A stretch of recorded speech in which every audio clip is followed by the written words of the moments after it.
someone in the crowd said to Jesus, "Tell my brother to divide the family inheritance with me."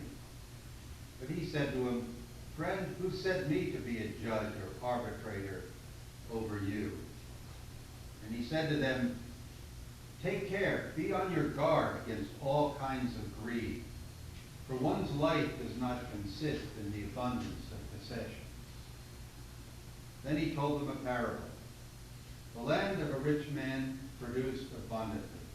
And he thought to himself, "What should I do, for I have no place to store my crops?" Then he said, "I will do this. I will pull down my barns and build larger ones. And there I will store all my grain and my goods. And I will say to my soul, 'Soul, you have ample goods laid up for many years. Relax, eat, drink, and be merry.' But God said to him, 'You fool, this very night your life is being demanded of you. And the things you have prepared, whose will they be? So it is with those who store up treasures for themselves, but are not rich toward God.'" This is the word of the Lord. Thanks be to God.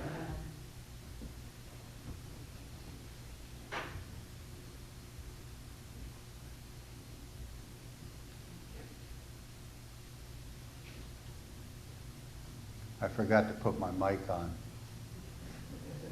Hopefully my booming voice was enough to anyone could hear.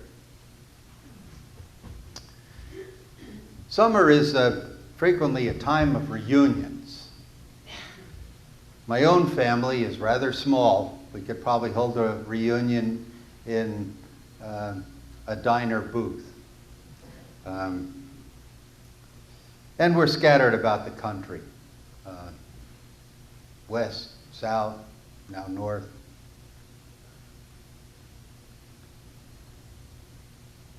So I have to vicariously celebrate the reunions of others.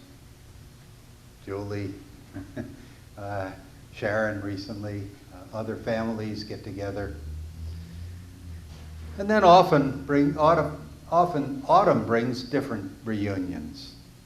Church homecomings, alumni weekends, usually complete with football and various classes that get back together.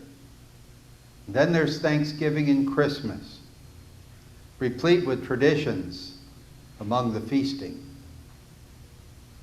Psalm 107 is a song of praise and thanksgiving to God. And the psalm is a reminder of the troubles from which God's faithful ones have been delivered. Those God has gathered in from the lands, from the east and from the west, from the north and from the south. It's really a wonderful psalm, and it has basically 4 main stanzas to it, but the song is also a reminder of the deliverance of God's faithful from the many troubles that they've endured. The first part of the psalm talks about how some wandered in desert wastes, finding no way to an inhabited town, hungry and thirsty. Their souls fainted within them. This is very possibly a reference to the generation that wandered in the Sinai before entering the Promised Land after their suffering and bondage in Egypt. But it could be applied much more universally because it doesn't specifically remind us of that particular era. It could be wasted desert wastes of any sort, even spiritual deserts. So we remember then how the children of Israel complained and wondered if they weren't better off back in Egypt, where at least they had food to eat and shelter. I can never forget this woman in one of my churches about 40 years ago now. she was in her late 80s and had worked as a school teacher. And whenever someone reminded her of the good old days, she would just shake her head and say, they weren't all that good. Yeah, they were days of depression, war, racism, fill in the blank. When I read that some wandered in desert wastes, my mind, I'm an English literature major from college, immediately turned to T.S. Eliot's poem, The Wasteland. And it's written in the aftermath of the First World War, which for Europeans was especially devastating, and they couldn't even imagine anything being worse than that. But the worst was yet to come, right? Anyway, with striking and complex images, T.S. Eliot characterized the spiritual and social decay that followed in the post-war world. And then my mind turned to this parable of the rich fool. Jesus rebukes a man who pleads with him to resolve a dispute over the family inheritance. And he says to the crowd, take care, be on your guard against all kinds of greed, for one's life does not consist in the abundance of possessions. All kinds of greed. I really hadn't considered that there were many different kinds of greed. Usually I just think of money.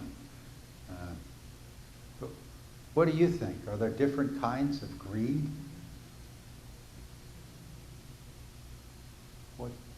What kinds can you think of? Not sharing your love. Not sharing your love, being withholding. Greed of possession. Possessions. Yeah. How about arrogance? Arrogance.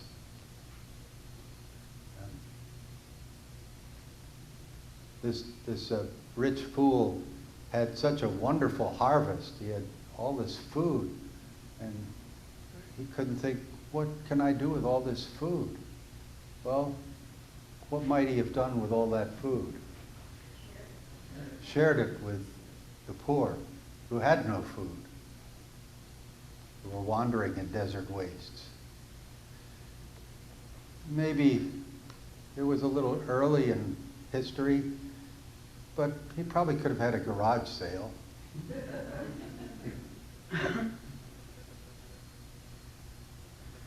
Maybe the philosopher Jean-Paul Sartre said it best when he remarked that human beings fundamentally want to have the world.